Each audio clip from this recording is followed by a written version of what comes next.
Welcome to FiST Chat, your source for news and discussions in film science and technology, hosted by Steve Kern and Ben Warner. Visit our website at fistchat.com. Hello everyone and welcome to FiST Chat, the vodcast where we discuss all manner of things related to film science and technology. My name is Ben Warner and I'm joined once again by my good friend and colleague Steve Kern. How are we today, Steve? I'm good, thanks Ben. Hello FiST Chat fans, as always it's good to be back. Absolutely. And we're going to talk about a story that appeared on the 7:30 report on the ABC just a week or so ago about an anti-aging pill. And I just wanted to preface it by saying that we had a discussion, or might have had a few discussions about this already in relation to living longer and better. The idea that you could live very healthily for a longer period of time, and then maybe towards the tail end of your life, it sort of packs up and finishes up. And it was interesting in watching this story that's what was being suggested. Just as a summary, an anti-aging pill could be 5 to 10 years away, according to an Australian anti-aging researcher who has made Time's most influential list, and he also warns against cuts to scientific research funding.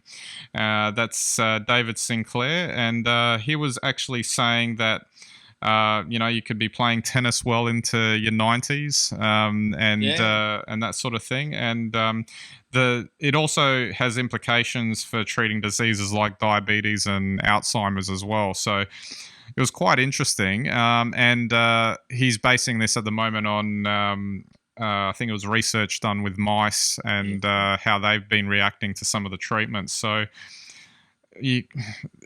it almost sounds, too good to be true. You take a pill and then, you magically live to, 150 or something. And it's only towards the end that,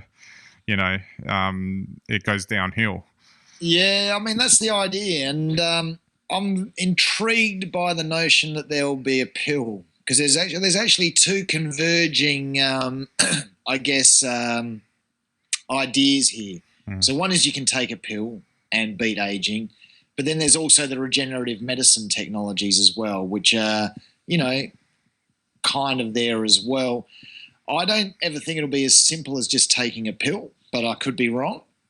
However, yes, I mean, in principle, I think what they're trying to do is communicate here is that, we're living longer. We know that.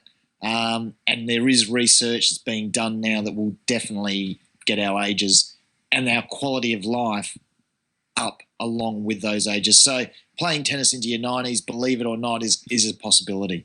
What about just the social implications for it? Because I hear every now and then people saying, "Oh, okay, they can do this, but do we really want to be living that long?" Say if they're able to extend life for another 40 or 50 years or so, you would think that if the quality of that life was quite high, that people would go for it. But then, you get maybe it's just that people haven't thought of the idea that you could be living that healthily, like when you're 80, 90 or whatever.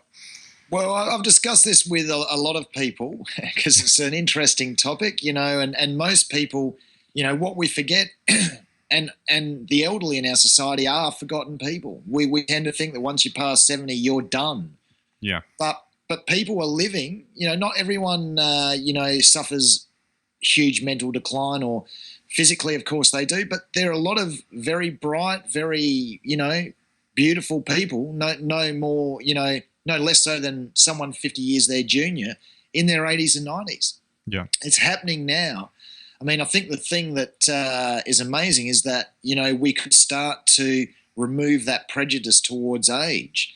I mean, of course, it's horrified some people. I mean, I had one woman say to me, "Oh, that's disgusting. Imagine a 90-year-old picking up a 25-year-old in a club." Well, if they don't look any different or feel any different, what does the age matter? And I think that's the key. We're going to have older populations. Those older populations have to have an increase of quality of life, and that has to be now probably as important to the health and medical profession as is saving lives today, or as is saving lives in the past has been. Because without that quality of life, there's no point in living longer.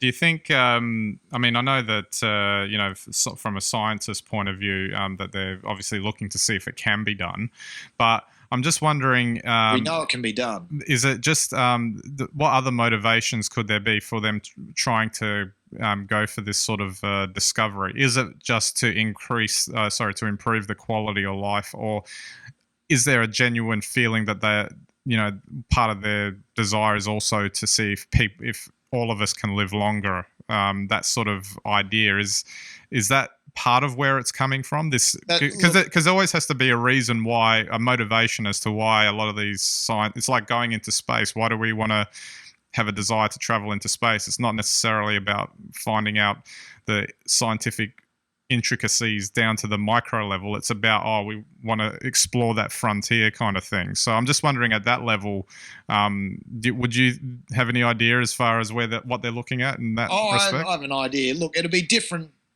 scientific researcher to researcher. So it's not as if there's some sort of, college of these guys all working together for a common cause. They've all got different motivations. I think it's very interesting that the reason they use the longer, healthier or longer, happier lifeline is because they don't want to suggest that there's going to be any eternal youth, and they don't want to suggest that they're going for immortality, because they're very misleading. Yeah. There may be some who are looking towards that in their research. They'd be pushing the boundaries in that way. But I think you'll find that if you look at the evolution of medical research, it started off saving lives. So, as we've spoken about in FiST chat before, 100 years ago, life expectancy was maybe 32 to 35 as an average. That's only 100 years ago. It's now today in the 80s. So what we've seen is, whereas people can be quite, hale and hearty all the way through their 60s, we see quite a decline, around the years of 70 plus.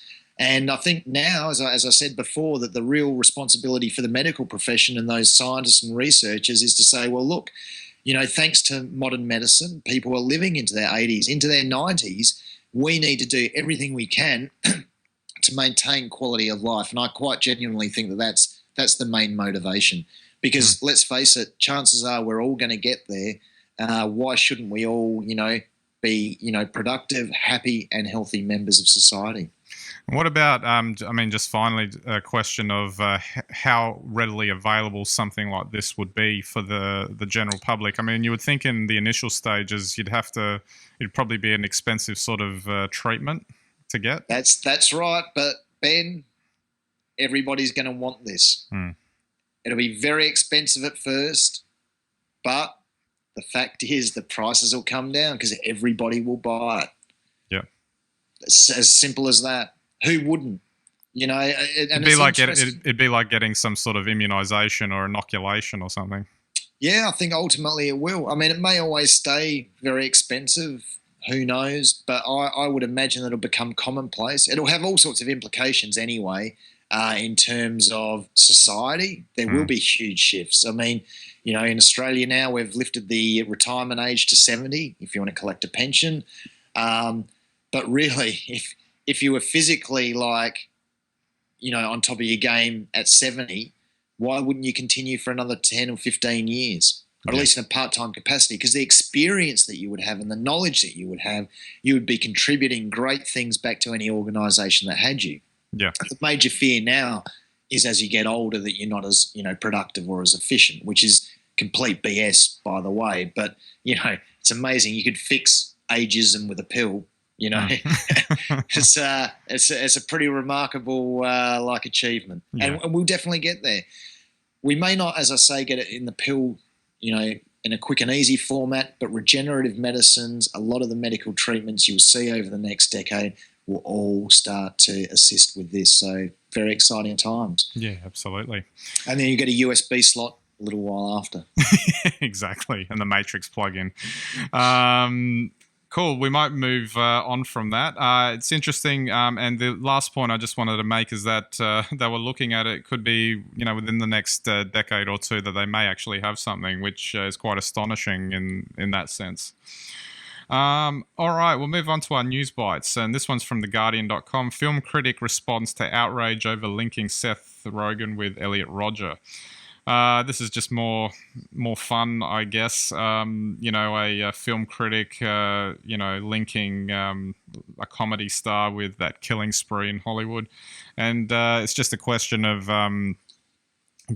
some common sense being applied on the part of the critic. You got to be careful when you publish things like that.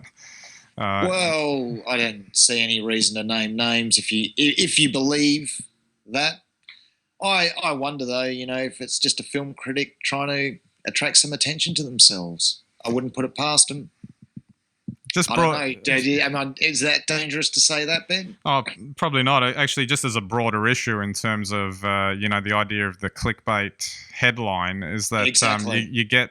There's a horrible trend happening in terms of reporting and journalism where anything from, this type of thing, even to something, that's a bit safer, like say a tech product review, they'll look at a product for a day and then automatically put their review up when they really should have been spending at least 2 or 3 weeks with the device. Exactly. That's totally in the opposite direction to this one, but it's the same symptom. It's just, these people wanting to get attention on the net, but, at what cost? The reputation just, it's a cost to their reputation if you're not reporting on things that are good. I mean, there's no evidence to suggest that these claims are accurate. Yeah. I guess anecdotally you could make up a story along those lines, and hey, a critic's done that.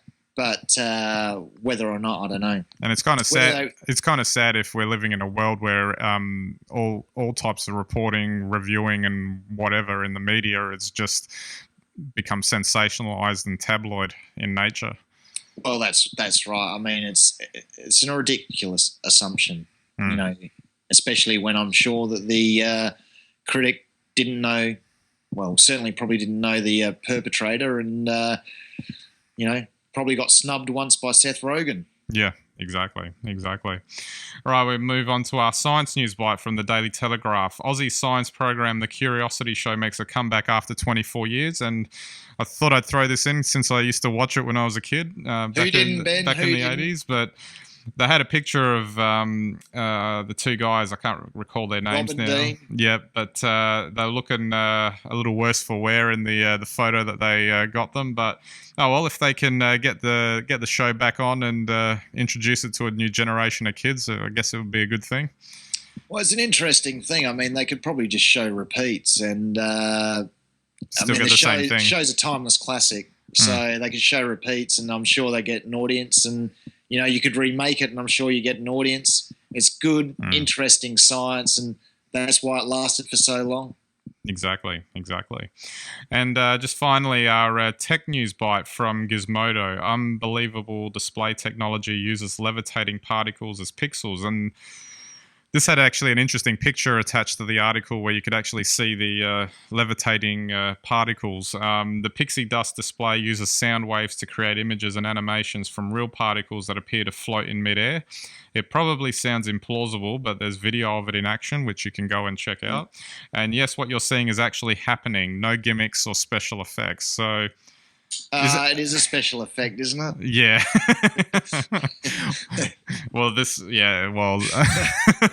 By definition, it's special. Yeah, that's right. Is this, I don't know, it sounds like something that could be used in a future device or whatnot that could revolutionize things? Oh, absolutely. Well, this is how you create holograms, isn't it? So, yeah. I mean, for holographic viewing, I assume they use technologies like this, because this could be the technologies that are starting out down that path. Yeah. It gets back to, the whole screen thing. Really we need some way of showing whatever it is we're looking at wherever our main device is or our control device is. Techniques like this are amazing. People have talked about modulated lasers to do these sorts of things, but this seems to be a very novel, very clever way of doing it without lasers. So I think it's fantastic. Yeah, absolutely. All right, Steve, we might wrap it up there. So thanks again for the chat. Thanks, Ben. Thanks, FiST Chat fans. If you're doing anything holographic or with pixie dust, be sure to let us know. Maybe we'll be able to start doing FiST Chat holographically somehow at some point. Yeah, I'd like to see that. Absolutely. All right. So don't forget our website, FISTCHAT.com. You can get all of our links there and subscribe to all our content. We've got our ebook, The FiST Report, at fistreport.com, hosted on Amazon, only 99 cents for each edition we've got there, and it helps us support the show. We've got our weekly blogs, photography on Instagram and Flickr. And if you think anyone's interested in our weekly discussions on film science and technology, feel free to send them to our website. We'd be greatly appreciative of that. So that's it for this episode. So we'll catch you next time.